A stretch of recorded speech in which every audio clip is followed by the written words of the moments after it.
welcome to another edition of Through My Lens. I'm your host, Karen Jackson. And the Through My Lens podcast is an opportunity for us to sit down, to talk to, and to learn from individuals who do not let their setbacks, circumstances, or their challenges define who they are and what they can accomplish.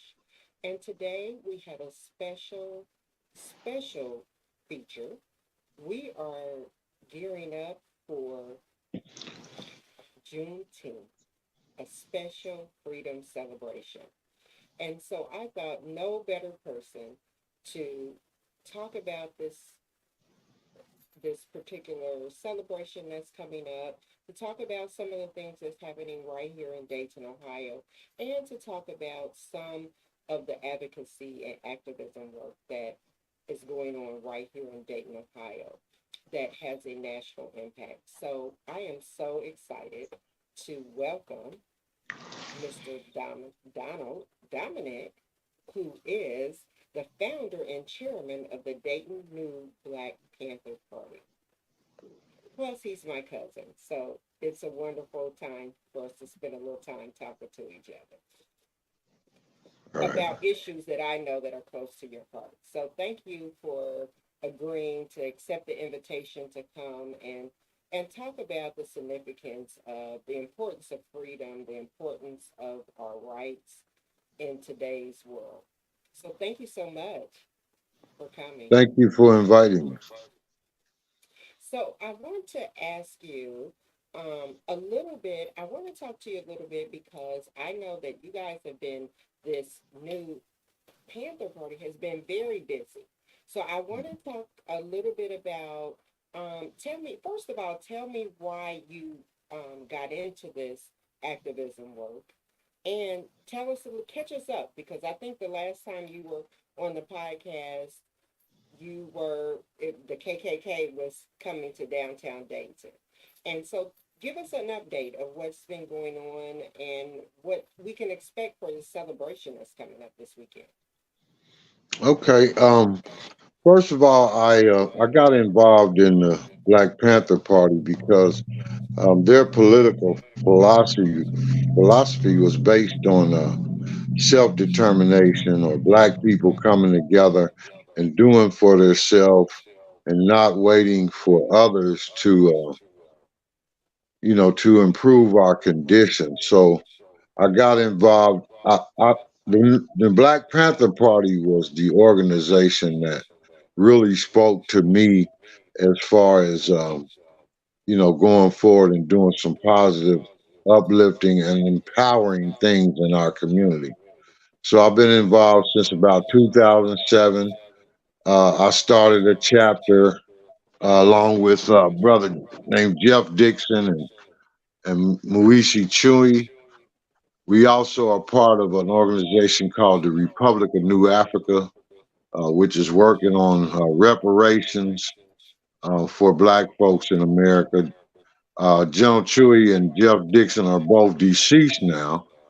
And so the mantle kind of fell on me, and with their encouragement before they passed, and some other folks, General Rashid and people, I continued the work that they had started. Um, we had the Klan rally was in March of 2019. I think since that time, we have continued our tradition of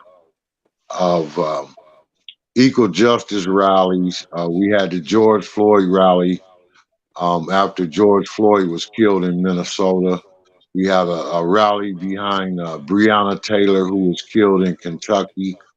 After George Floyd rally, we were asked by the mayor Nan Whaley to participate in police reform, and so I sat on the police reform council, and I made recommendations, personal recommendations to reform how the police operate in Dayton, Ohio, and so that went pretty well. Still an ongoing process, and it'll probably be ongoing for some time. Uh, we have regular food distribution programs. We gave away about 40,000 pounds of food, free food last year. We have an ongoing shoe program where we take donations from for shoes from people who are fortunate and give them to the less fortunate. We do street patrols where we try to encourage the drug addicts to get help. We give the prostitutes condoms and stuff like that, and tell them, protect your blood until you find a better way to live. So we've been pretty busy. This is our fifth year sponsoring the West Dayton Juneteenth Festival, which we've been having at the old Dayton View Park, which we renamed it Liberation Park.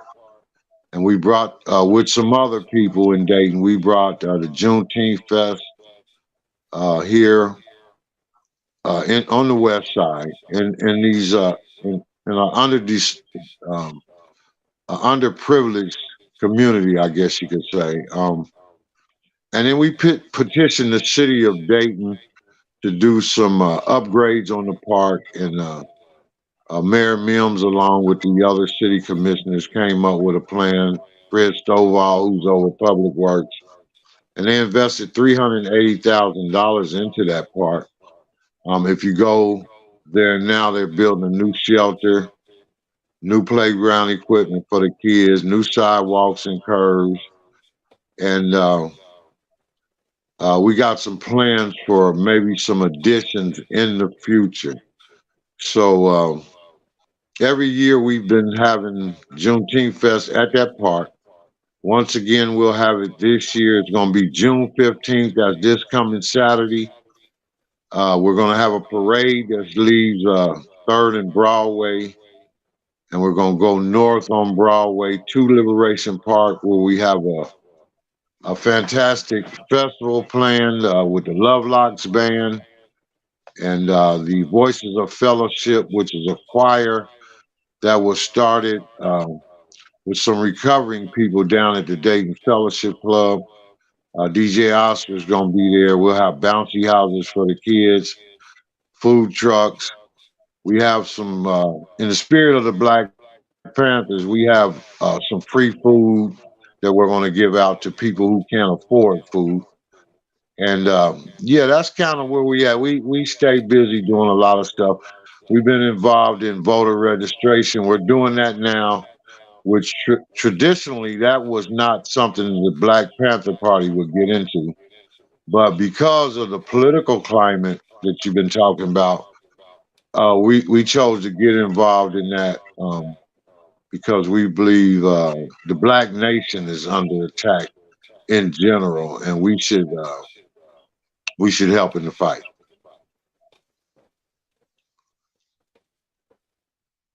Wow.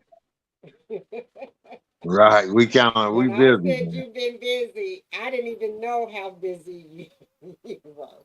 I knew a couple Oh, of yeah. those things, but I had no idea. Oh yeah, Wow. yeah. I'm wore out, man. I'm telling you.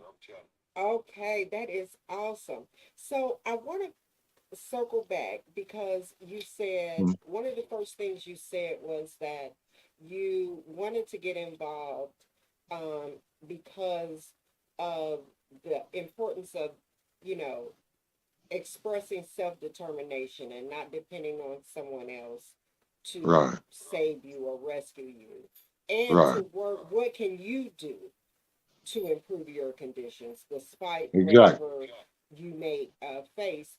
And so let's talk about that a little bit because I think, like you just said, that our black community is under attack in various Right, ways, whether it's education, you know, whether it's our authors who want to write books and talk about the experiences that our ancestors have faced. we're There's definitely a different climate in terms of trying to um basically right, certain voices. And so I right. think that's why I really commend you for the work that you're doing because I think it's important because our young people are watching. right? Our young people right, are watching. And so, right. what do you say to? I heard you talk about, all your efforts with George Floyd and all the other killings. So, what do we say to our young people to help them understand the severity of what we're dealing with and how they can make a difference? Well, I think first of all, you have to look to the past and see what happened to African Americans in America in the past and see how the politics of this nation actually affected the quality of life for our people. And don't think that because we've made some small gains in this country that we're safe, or that we couldn't go back to that time. Again, when you listen to like Donald Trump and how he speaks about his vision for America, it doesn't include black folks. It doesn't include empowering black folks. It doesn't include people having life, liberty, and the pursuit of happiness. And you know, I usually go out most days and register voters, and I hear a lot of naive responses from young blacks and even older blacks on, um, you know, why voting isn't important to them, and how they got the system rigged up and they're going to do what they want to do. And I just don't believe that. I think that we have power to determine the destiny of our own communities if we make an effort to do that. And so, I tell them my story of how I came from the streets, addicted to substances and how I got out of that. And I wanted to make a difference in my community so somebody else wouldn't have to go through what I went through. You know what I mean? So Absolutely, absolutely. yeah. And I think it is so important what you said about um, voting because with all the things that have happened, whether it's all the various tactics that are being put in place and all of the more restrictive laws that are in place, um, there is, I think, a sense of people not feeling like, does my vote count? Right. Right? And Right. I mean, my response is there wouldn't be all of these things happening to suppress your vote if it didn't count. Right. That's right. So I think we just need to provide, and I think we talked a little bit about that pre-show about the Hmm. misinformation, you know, Right. and I think that's why it's important for the work that you guys are doing, that you're doing, Right. your organization is doing, because we have to get in front of the misinformation. Like you said, when you go out and you talk to people, um, we have to get the real information out, right? Right. So That's that right. people are informed and that they consult different resources and different sources to get their information and not Right. just assume one or two places, or especially social media, especially with Right. AI and all of these other technology. Technology is wonderful, but we Hmm. do as humans have to educate ourselves, because I Yeah. think that is important as far as our voting as well. Hmm. Yeah. I agree. I think that there's a lot of misconceptions about voting out there. I know that because I hear it every day. I think that oftentimes, people, they have a sense of hopelessness because it seems like no matter who's in office, we're still in the same position. But I believe, and the way I was trained in the Black Panthers, is that a lot of that is because we're not determined within ourselves to make change, right? And even in the activist community and amongst the politicians, there's this spirit that Well, if you vote for my candidate, right, then um, they're going to change the world. That's only partly true. That's part of what you have to do. Don't get me wrong. But I think you have to be self motivated, like we're trying to do in the community. If nothing else, come up with ideas. If you look at West Dayton, right, it's just full of potential. It's full of potential, right? And you see a lot of the whites coming into places like Dayton View, and they're buying up the houses and they're fixing them up and they're moving us out, basically, right? Because we're not paying attention to the potential that's around us. And so, I got 5 sons, and I try to encourage them to do something positive with your life. Have hope. Don't be afraid, right? Um, we got to get away from creating economies based on drug sales and things like that, because there's no future with that, right? You know, the Latino brothers are buying up all the houses in my neighborhood. They're fixing them up. Couple months they got them fixed up, and then they're renting them out. And it's really distressing for me as an older black man to see our young black men not taking advantage of that. Right? You know what I mean? I wish I could go back 30 years and be 30 again. Right? But it's impossible. But I think if we as a collective, and I mean black folks as a collective, we have to push a hope message to our children and not spend so much time competing with each other. Mhm. You know. You said a mouthful right there. Yeah, thank you.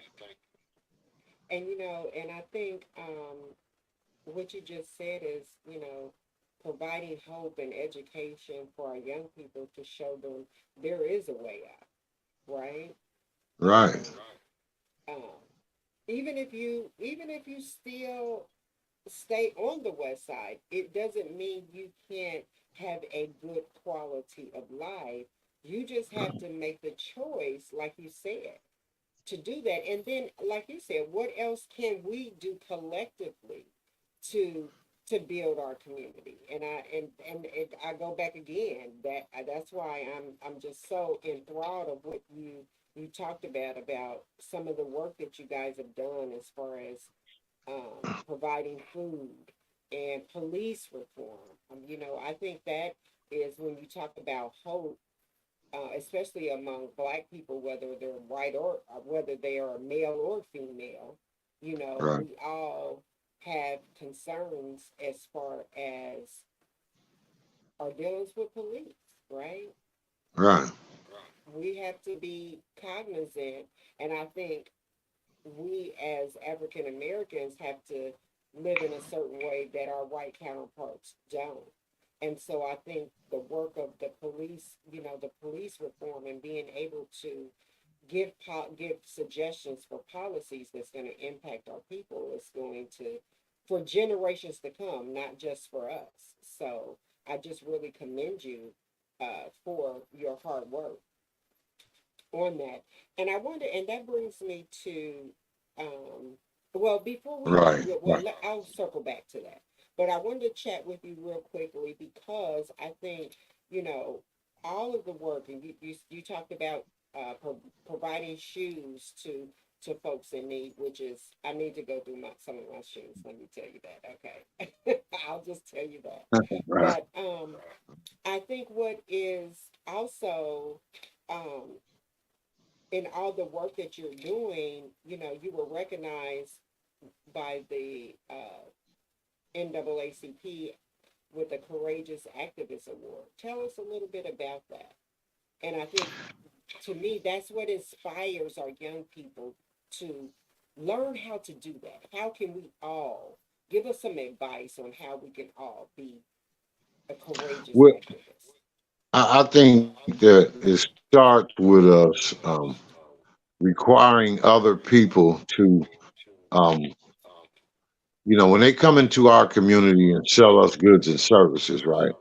I think if we require them to do right by us, to give us high quality goods and services for our money. It starts right there. And a lot of what I do as a courageous activist is I go to some of these different businesses that might be ran by other people. They might be ran by our people.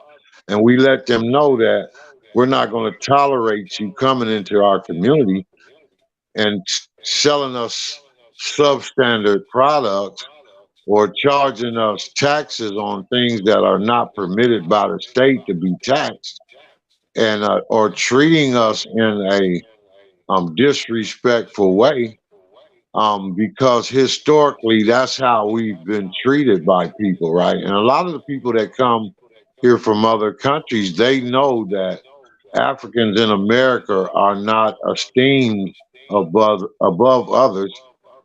We've been exploited on different things, and people get the impression that they can come into our community and do what they want to do. I mean, just look at it.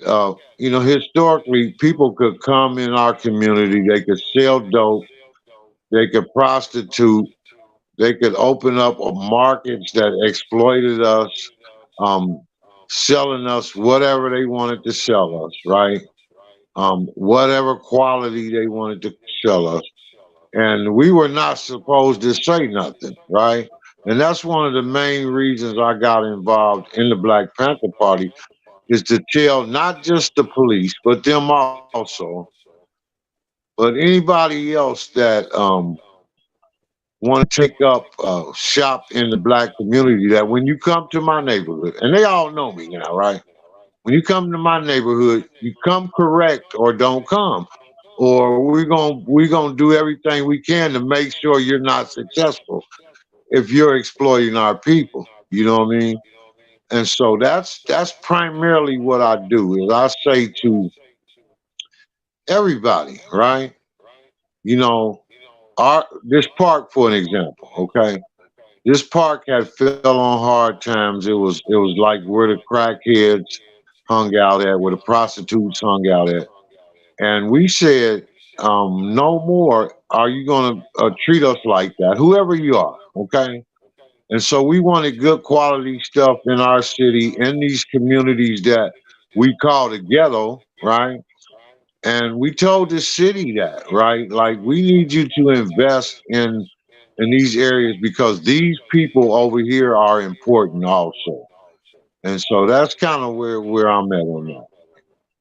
And I'm so glad you transitioned to talk about the park because, um, and so talk to us a little bit about why it was renamed the Liberation Park. I know you guys have been busy doing Okay. some things. And what can people expect from the Juneteenth celebration this coming weekend at the celebration park? Okay. So a couple years ago, I started floating around the term Liberation Park, mainly because um, liberation kind of speaks to the liberation of this community from um, the oppression, the the drug epidemic, the crime, and even my own personal liberation. Because when I was addicted to crack, I slept in that park, right? And so it was a threefold thing. And I got some other people involved in that vision. And I said this would be a good thing to revive this neighborhood around uh, a theme of freedom. And then we tied it into Juneteenth, which was about liberation also. If you remember the story, the slaves in Texas, they didn't get the word that they were free till 2 years later, Right. and that's how we got Juneteenth festival, right? Mhm. Mhm. And so we're committed to. They're not finished with the park yet, but we're going to go forward with the festival. But we're committed to having a nice festival every year, right in the community. So our people, nothing against anybody else, but our people should not have to go to Kettering or Sprint Centerville or Springboro. or anywhere else to have a nice, safe time. So the Black Panthers, the Dayton Police Department agreed to allowing us to do security at all the festivals. And so our people won't have to worry about anything. And anything that's outside of our scope of expertise, for example, we don't have arrest powers, right? So we have a liaison in the police department that we can call if anything negative jumps off. But we don't expect it. We had no problems in the past, absolutely no problems. This year we're coming June 15th. We got the Love Locks Band, which is a popular band in the city. We got the Voices of Fellowship Choir. We're going to have food trucks. We're going to have information vendors, merchandise vendors, free food for the homeless, um, bouncy houses for the kids. We're going to have a parade that morning. That Friday night before, we're going to have what we call a speaker jam. So we got 6 speakers that are going to talk about issues that affect the inner city. And that's going to be held at the Abbey Street Library at 5 p.m. on Friday, June 14th. So we hope the community will come out. We're trying to galvanize support for this whole Juneteenth thing, this whole Juneteenth weekend. And we want West Dayton community to own their holiday. And so we inviting everybody to come out and have a good time with us. That sounds awesome. Now, tell us the time of the parade. What time can people come and participate in the parade? Okay, we're going to line up around 9 a.m. At the corner of 3rd and Broadway, adjacent to the Chase Bank. So you can, if you get there by 10 o'clock, quarter to 10, we're going to march north on Broadway. Anybody can come. I got red, black, and green flags for a lot of folks. And we just want people to come out. The drill teams are going to be there. We got some skaters, some motorcycle people, some city trucks. And we just want people to come out and celebrate Juneteenth, march in the parade, and have a good time with our people. White and Oh, black, Hispanic, Chinese, anybody can come and celebrate with us. and I will say this, um, Donald, that the last couple of times, that is the one thing that I did appreciate is that it was a diverse group. It wasn't just African Americans there, right? Right, It was a community, right, and people were there. They were enjoying each other. They were talking to one another, trying to get to know each other. So I think that is awesome. right. But I want to ask you this: um, Do you, if someone still wants to donate, if they still want to sponsor, is that still an opportunity? And who do they talk to, and how do they go about that? Okay, just off the top of my head. If you wanted to get involved in being a vendor, you can call me. My name is Donald Domineck. Phone number is 937-251-7048. And I just only got my Cash App in front of me. If you wanted to donate, you could donate to $ Panther Proud. Panther, Panther, Proud, Proud. And so that's our Cash App. Any amount will help us out to take care of the expense. And so you can call me all the way up until Friday evening. And they also can find out more information about your Friday event and those kind of things as well if they have any questions. Yeah, yeah, I can tell them all about what we're trying to do for that whole weekend. Okay, that sounds Yeah. great. Well, I just want you to know that I am super proud of you and all the work you continue to do, that God continues to put in your hands, and I just pray that you continue to be the courageous activist that you are, and continue to motivate our community, and motivate all of us to stay woke and stay vigilant, Hmm. and figure out what can we do to change our Yeah. community, which ultimately change our world. So I'm just so Right. proud of you, and you just keep on doing all the wonderful things you're doing. You're gonna have to come back, because we couldn't even talk about everything that you were doing, and I Right. know there was a couple of things that I know that you were doing that you Right. didn't even address today. So we Right. will have to come back to that. But I do want to mention, because you mentioned about the importance of, like, with the park, and how the city has came to be a part of that. Hmm. Do you want to elaborate just a second on that? Yeah. I just want to shout out to all the city commissioners, primarily Mayor Mims, because he was very open to the vision we had. Fred Stovall, who's over Public Works, was also very open to the vision that we had for that park. And Jeff and Chris and Matt Joseph and the other city commissioners, they really stuck behind us, and they believed in our vision. And that's what we want out of our politicians. We want them to work together, right, for the people. We don't have time for politicians that spend all their time fighting each other, and then the people suffer in the process. And that's what I really want people to understand, because we spend a lot of time siding with this person and siding with that person. And in the meantime, the people suffer, right? And so we're saying come together, even if it's under the banner of the Black Panther Party, come together and serve the people.